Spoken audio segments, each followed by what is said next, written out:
Good evening, everyone. We're going to call the meeting to order, and we'll start with the land acknowledgement statement. We acknowledge that the ground on which we live is the traditional territory of Caldwell First Nation, of the Three Fires Confederacy, and the original people of Point Pelee and Pelee Island and its surrounding lands and waters, and that of the Huron-Wendat and Wyandot peoples. We recognize and respect the First Nations who are stewards of the land and waters of Turtle Island and who have embraced this stewardship since time immemorial. We would also like to acknowledge the contributions of other nearby First Nation communities and all original people across Turtle Island. We will now have a moment of silent reflection, followed by the playing of our national anthem.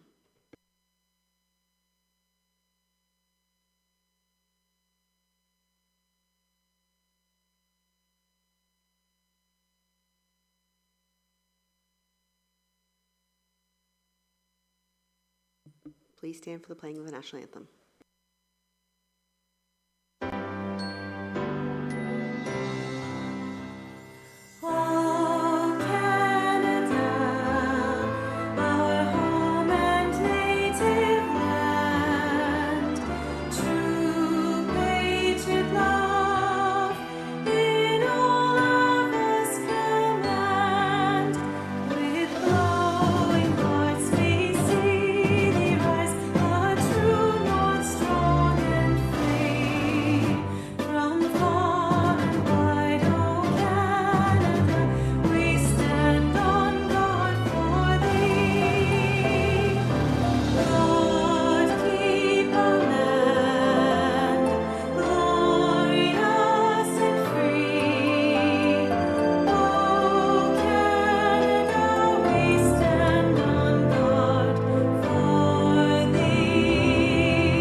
We're going to start with the adoption of the agenda, which is for the September 10th, 2024 regular council meeting.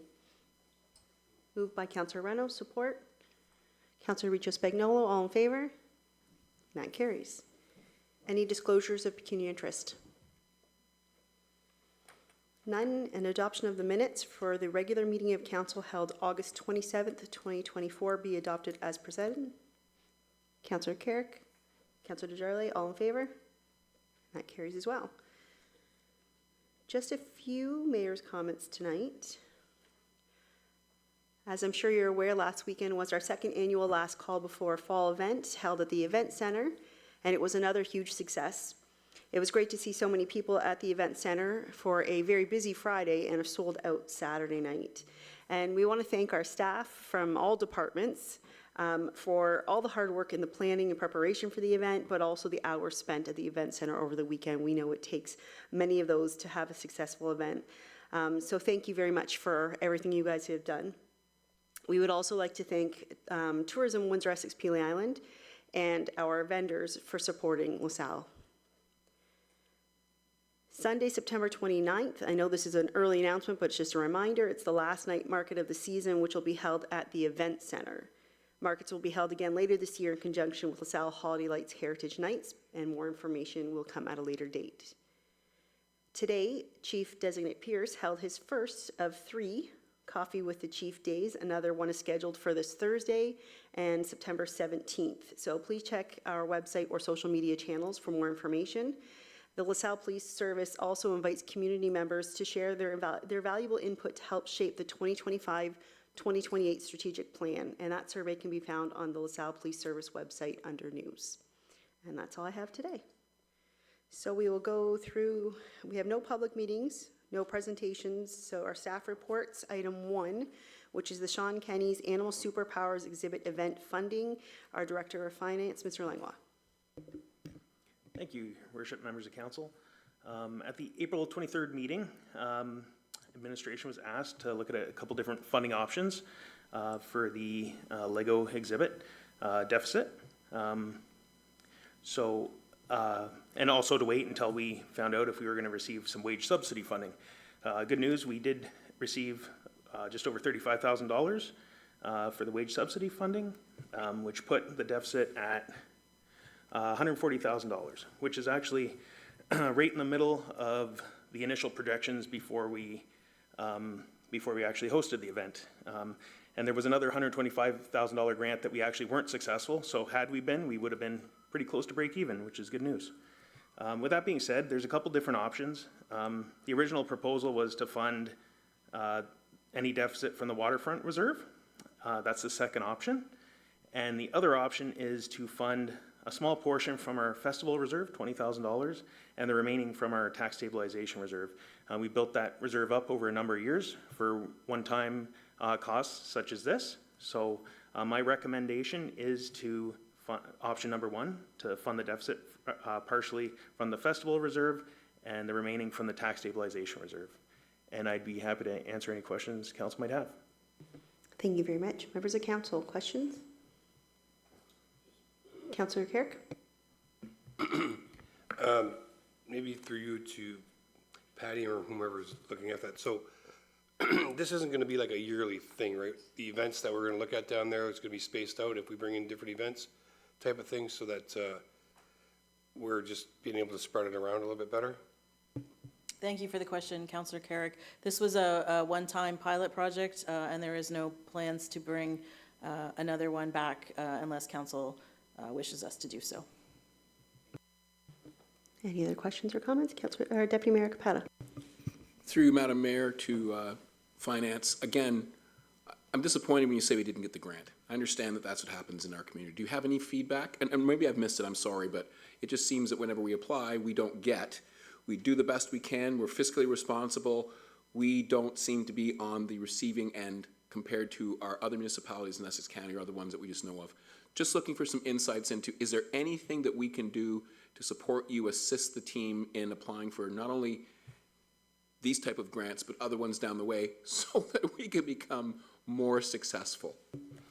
Yeah, on that, whenever we don't receive a grant, we always reach out to the ministry and ask why we didn't receive it, or if there's anything we can do next time, and we usually don't get a very good answer on that. But I guess things we can do, and we do this, we reach out to our MP and MPPs, depending on whether it's a federal or provincial grant. We always, let them know that we're applying for some of these grants, which helps sometimes.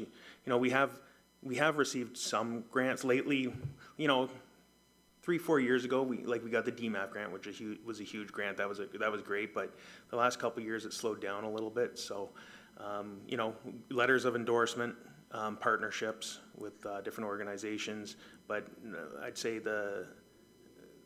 letting our MP and MPPs know in advance of applying for the grant and get their endorsement definitely helps.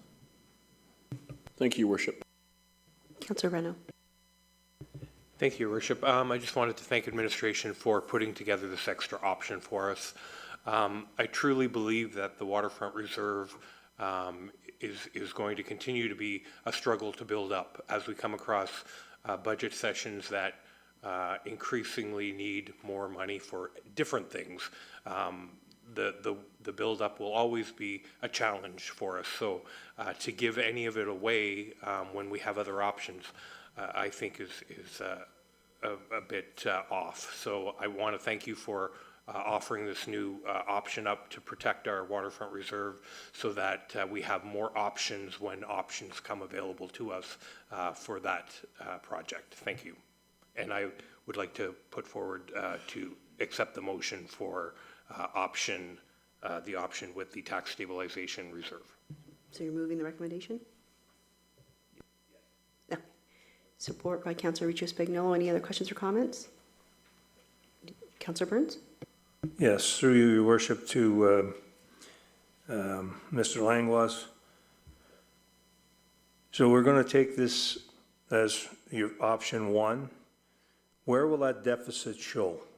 Will it show against the Landing Event Center, or is it going to be hidden somewhere else? Well, it will no longer show as a deficit because it's being funded from the tax stabilization reserve. Right now, there's $4.8 million in that reserve that we built up over time. When we do our annual financial statements, it'll be consolidated in there. Follow up, Your Worship? So then we're really not going to have a true picture of what it cost us down there. To me, this is smoke and mirrors. I'm taking it from a stabilization fund, I'm taking it from another festival fund, and yet, if I look at it without the $36,000, it would have been a $176,000 loss, approximately. So when I am asked by residents, what is the true cost of that facility? This number is going to disappear and not be shown against that project. Is that correct? No, it's not correct. We already presented the financial statements that showed a $176,000 loss. That showed the loss. That's the financial statements. You have to fund it somehow. There can't just be a loss. It has to be funded from some sort of funding. So whatever reserve that comes from, that's tonight's report. So we've already done the report that showed it lost money. That's not smoke and mirrors, that's upfront and honesty.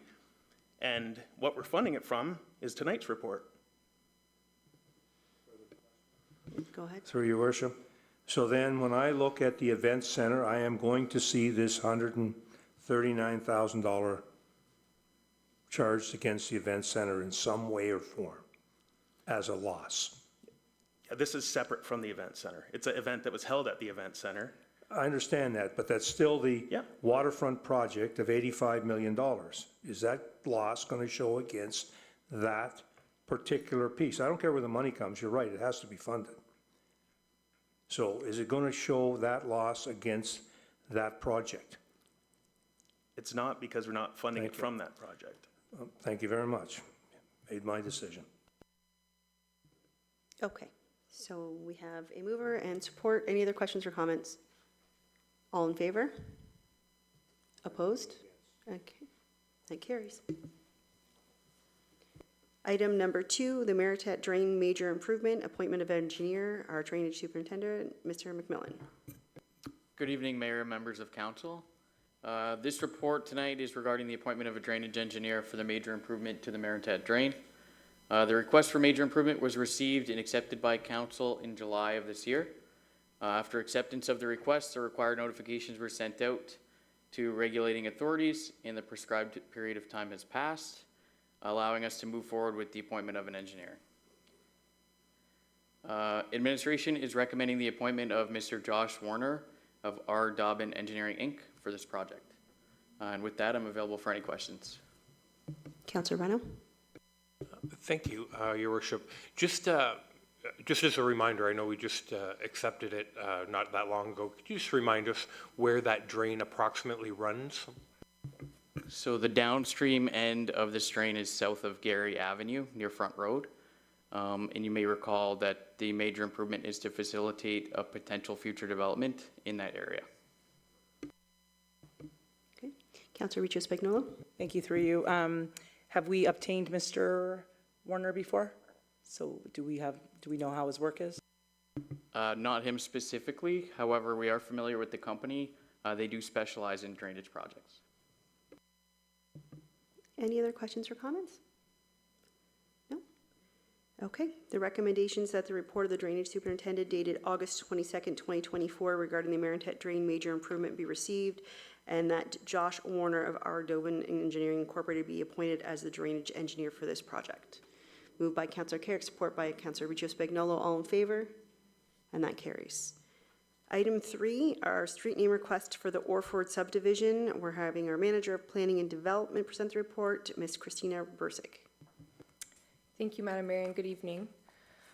So before you is a report that has come across as from a request from the developer of the Orford subdivision. This subdivision received draft plan approval earlier this year. And now a developer, as they're moving forward in their tasks, they're looking to name the street that is running through the development. And they've provided us with 3 street names that they have requested, those being Chelsea Court, Verona Court, and Notting Hill Court. Administration has reviewed these names, and we've identified that Chelsea Court would not be a good choice, and we wouldn't support that because the name already exists within the town, so obviously that can cause a number of issues with emergency services and deliveries and whatnot. So we would recommend that council move forward with either of those two, as you wish. However, if for some reason you're not satisfied with the two remaining street names, there is of course also the list of names available provided from the street naming policy that I have also attached as an appendices to the report. I have nothing further to add. However, I'm happy to answer questions, as well as I'd like to identify that Mr. Joe LaPera, the developer, is also here to answer any questions if you have any for him. Thank you. Thank you very much. Councillor Carrick. Thank you, Your Worship. So I agree with the recommendation that Chelsea Court's not a good option. Through you to Mr. LaPera, if I can, is there a preference? Would you like one or the other? Because I'm okay with either one. One's a little shorter than the other. Sorry. Oh, I'm sorry. So, if you would mind coming up. Thank you, appreciate it. Sorry about that. That's okay. So Councillor Carrick was just inquiring if you have a preference between the two other options that were put available this evening. Yes, originally we had the three street names that we had proposed, and as we're going through the design of the subject townhomes, Doris Lepico, who represents the sales team, had requested that possibly the Notting Hill name be given consideration, only for the fact that in their design of the town, or of the townhomes, there is a preference to give it that English theme of look. So she is here if anybody has any questions for her. Thank you. Thank you. Councillor Carrick? That works for me. Thank you. Any other questions or comments from members of council? Ms. LaPera, anything you want to add? Are you? Oh, Lepico, sorry, Lepico. I know Doris. I don't know why I said LaPera. I know her, so. Just turn on your microphone there. Just hit the microphone there. Little guy? Yeah. Okay. We're really excited about it. I think that whole Notting Hill and being, trying to urban and what you guys have created in the local downtown area is just going to fit in so perfect with that old brownstone theme. So with Lepico and LaPera, I'm sure it's going to really be a beautiful piece of architecture in downtown LaSalle. Thank you very much. Members of council. Councillor Desjardins. Thank you. Through you, I would suggest the recommendation then that we use the name Notting Hill Court for the new street over off Malden Road. Moved by Councillor Desjardins, support by Councillor Reno. All in favor? And that carries. Thank you so much. Thank you. Have a good night. Item 4, which is the red line amendment application for Woodview subdivision. And again, back to our manager of planning. Thank you, Madam Mayor. The request we've received is for a red line amendment of the subdivision known as Woodview, or Woodview Estates. This is a subdivision that's located just west of Disputed Road and south of the LaSalle Woods Boulevard. The request for the red line, and I've color-coded the map that was attached as your appendices here for the sake of the presentation tonight. So presently, I'll just go down one. Presently, what's been approved under the draft plan subdivision is 46 single detached lots and the 18 semi-detached dwellings that are made up within blocks 47 to 50. What's been requested through the red line is that the singles that were previously on the southern portion of the subdivision be converted to 18 townhouse units. So you'll see those are the blocks now identified in the red wording. That is what's being proposed for the red line here. And what will remain is 34 single detached lots and the untouched 18 semi-detached dwellings that are shaded there in blue. So The difference is that the 12 lots that were previously meant for single detached dwellings are now being requested to be converted, if you will, to the 18 townhome units. Again, that is the lots that have the red lettering on the southern portion of the subdivision. Along with the application, we did receive an impact assessment memo, which did review functional servicing and stormwater management report, and reviewed any implications on the sanitary sewer design, the storm sewer design, the stormwater management design, and the traffic impact assessment. And LaSalle administration was in support of the proposed red line amendment after reviewing the supported study or report. So with that, I'm happy to answer any questions that council may have on the application. As well, I'd like to point out that the agent representing the developer, Melanie Muir from Dillon Consultant, is also present here to assist in answering any questions. Thank you. Thank you.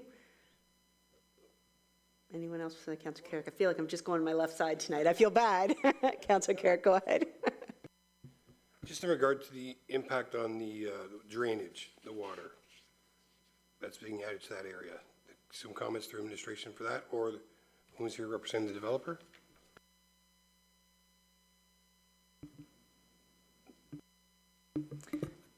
Thank you for the question, Councilor Carrick. Yeah, they did provide an original stormwater management plan that showed this area of this development can be handled without having a negative impact on what we know is the flood inundation area. So they're able to contain and control their own stormwater management in the area to the west of the development. The additional red line amendment here with these additional units, they're able to show that there's no impact and the stormwater management facility can still handle what they're changing here. Thank you, Your Worship. Thank you. Councilor Reno. Thank you, Your Worship. My question to planning is a bylaw type question. As things change in our community and more homes are being built faster, we are getting pinched for parking lots and parking spots. I just want to ensure that each one of these 18 will be required 2 full parking spots. Through you, Madam Mayor, through the zoning bylaw, they will have to design the homes within the lots to accommodate, of course, the zoning bylaw. At this time, we did have excessive discussion with the developer's agent, being Melanie Muir here from Dillon Consulting, to ensure that the design of the home that they wish to place on the lot will be able to accommodate all necessary sections of the zoning bylaw as needed, and we were assured that it would. Thank you. Any other questions or comments? Deputy Mayor Capata. Thank you, Worship. I'll move the recommended report from administration at the appropriate time. Councilor Desjarlais, was there a question or just a support? Support. So moved by Deputy Mayor Capata, support by Councilor Desjarlais. All in favor? And that carries.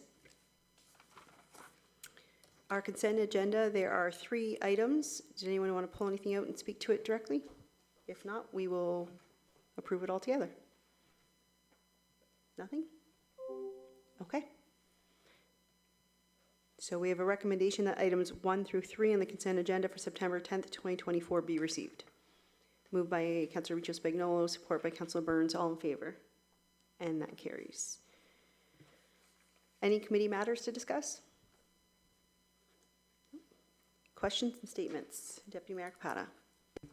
Thank you, Worship. Through you, today I received it seemed to be today was a number of emails about traffic.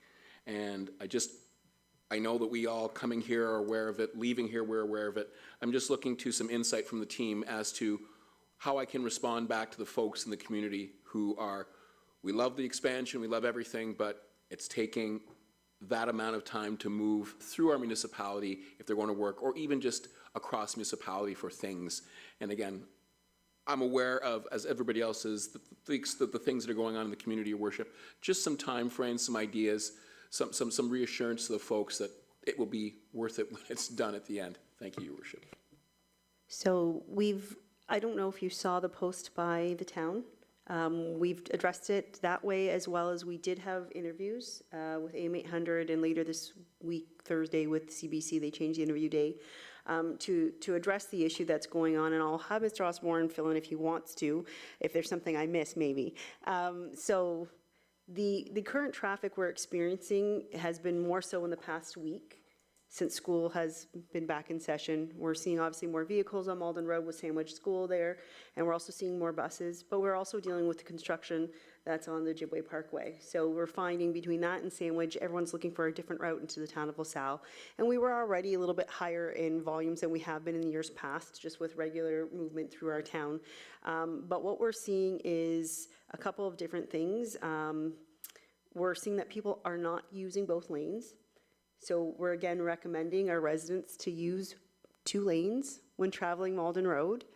But we also want to recognize at the same time that it is supposed to be a slower area in your town center. We will possibly be considering a look into the north-south lights in the future. I mean, it was already something looking for maybe 2025 possibly. Mr. Osborne can correct me if I'm wrong on that. To look at the timing of the lights, because they have not been done since 2018, 2019. But any changes we make to the north-south direction will actually cause more of an issue down the road. So our residents now who are upset that they can't turn on to Malden Road, we're going to make that worse for them by allowing that traffic just to keep going. And we're also going to create another issue where pedestrians will no longer be able to safely cross that road because there won't be a long enough gap between the vehicles. And then, even though we want to do the study and possibly make these changes to the lights, we also have to acknowledge the fact that because the volumes are abnormal right now, any readings we get won't truly reflect what's required. So we need to wait until that construction period's done. However, that may lead right into our next construction period, which is our Malden Road expansion project, which will hopefully begin at some point next year. So as I said to Mike Haycock this morning on the radio, it's interesting. It's taking 5 to 10 minutes longer to travel down Malden Road, which can be frustrating for LaSalle people. But at the same time, almost daily, we're receiving emails telling us to slow traffic down. So it's kind of, we're between that rock and a hard place. And as Mr. Osborne said to me this morning when we had a conversation, you know, we're going to see other things happening throughout the town in the coming years, whether it be Match and Sprucewood or the DMAF grant and on Front Road. Any of those changes are going to cause more construction and more delays through the town of LaSalle. So we really just have to ask our residents to have patience.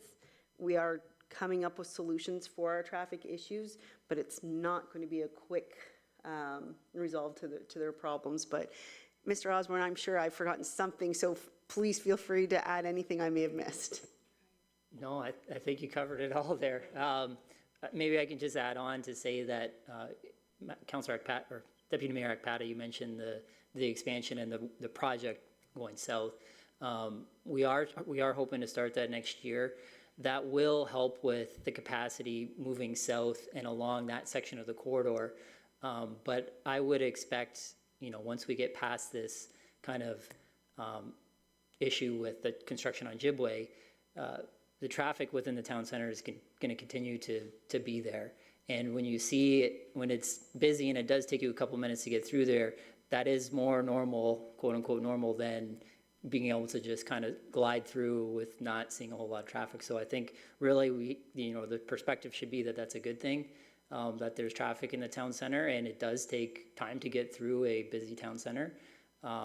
And certainly moving south, when we do add a turning lane and extend that right lane to the south towards Morton Avenue or Morton Street, that will help with, I think, people using both lanes and motorists using both lanes. But it's not the quick fix if the answer that residents want is, I just want to go through there without being stopped at all. So I think that it's really a bit of accepting the new normal is part of it. Go ahead. Thank you, Your Worship. Like I said, I was into work early this morning, and normally I listen to AM 800 on the computer when I'm sitting there, so I missed it. But like I said, it was just unusual, the amount of email that came in this morning specific to this. So you've explained, and I'm sure the folks that sent the emails, hopefully they've heard your explanation, and hopefully they understand that we're working as quickly as we can to do the best we can for our municipality. Thank you, Your Worship. Yeah, and I'd just like to acknowledge, I'm probably pretty sure I'm accurate, that all members of council most likely emailed administration, because we've all received numerous of calls and emails this past week. So we did also want to make sure that we did address the situation. We do know there is concern, and that is why we had the official statement from the town, just kind of explaining where we currently are right now. But again, maybe this week we'll see a little bit of a difference now that school's been in for a week and things are settling. We'll see, but we are going to have that continual traffic on Malden Road. Councillor Renaud? On a different note, a separate question for legal. Maybe about 3 months ago, we were given a timeline for the Malden Road project, and that put us in the late summer for purchases of parcels of land, and then right about now to expropriation of land. I'm just wondering, and shovels in the ground possibly January. So that's the last update we had. Are we now pushed back a little bit? Where are we in that timeline? I just don't want to be giving out wrong information. No, that's a fair question, and in terms of the information that we needed to send out offer letters and whatnot, there was a bit of a lag in terms of when we got that back, and we're still in the, we've only received, by my last count, I think it's 12 or 13 appraisals so far of the 60 some odd properties in this first half of the first phase. So as those come in, we send letters out. So we've only reached out to about 12 people so far. So acquisitions are going to be still hopefully this year, and then works into the spring. But once we, I think, get more appraisals in and we get more feedback from the residents, then we can maybe have a report come back at some future date with a clearer picture and timeline for you. Supplemental to Mr. Osborne, I assume we won't put a shovel in the ground until we have all of those properties dealt with, correct? Thank you for the question. We're working with mainly Enbridge at the moment to see where their running line is going to be exactly. Our hope is to at least have them be able to get in there this winter, like whether it's January or February. That's still the goal, to be able to have them in this winter to start to move their lines out of the way, to allow the bigger road construction to get underway. So, like Mr. Dedault said, we'll see in the next month or so, month and a half, how the property acquisition is coming along. But we're still pushing to try to get the utility, that Union Gas utility, relocated early next year, and then our work to kind of start in the spring, summer. Thank you very much. That's appreciated from both of you. Thank you. Any other questions? Councillor Spagnolo? Thank you. Through you, a comment to Ms. Finaro and her team. So I attended last call on both nights, and it was a fantastic event. The only suggestion that I would have maybe for 2025 is if it's possible, if we can utilize LaSalle Police at the end of the night for crossing the street. As we were leaving, there were several people crossing the street on Front Road, and there were a few times like cars were honking. I'm not sure if you were familiar with that, but cars were honking and people were screaming and running, crossing the street. It just made me a little nervous. But just if we can utilize like one of the police cars with the flashing lights, just so then they can cross the street safely, just to keep our residents safe. I'm going to have Mr. Osborne comment on that. Thank you. We are working to try to get a couple pedestrian crossings installed on Front Road. There's 3, one at Boimier, one at, Pete, help me with Superior, and Ulster. There we go, sorry. So we're working through the design of that right now. We're hoping to be able to get a contractor to do that, to get it in later this year. So hopefully by this time next year, there'll be 3 pedestrian crossings there. Any other questions? None? There are no notices of motion. There's no closed sessions to report. And then we just have our bylaws, which there are 3. They are going to give a first, second, third reading and finally passed. Bylaw 8919, a bylaw to amend bylaw 8798, being a bylaw to regulate vehicular parking within the limits of the town of LaSalle. 8921, a bylaw to authorize the extension of an agreement between St. Clair College of Applied Arts and Technology and the Corporation of the Town of Lake Shore, the Corporation of the Town of Essex, the Corporation of the Town of LaSalle, and the Corporation of the Town of Tecumseh. And 8922, a bylaw to amend zoning bylaw number 8600 as the town's comprehensive zoning bylaw as amended. Moved by Councilor Regis-Spagnolo, support by Councilor Desjardins. All in favor? That carries. Our confirmatory bylaw 8923 is to be given a first, second, and third reading and finally passed. Moved by Councilor Reno, support by Councilor Deputy, nope, we'll go Deputy, yep, Deputy Mayor Akapata. I was wondering if he was gonna like, yeah. Okay, and we're all in favor of that. Our schedule of meetings are below. Thank you for joining us. Have a good night.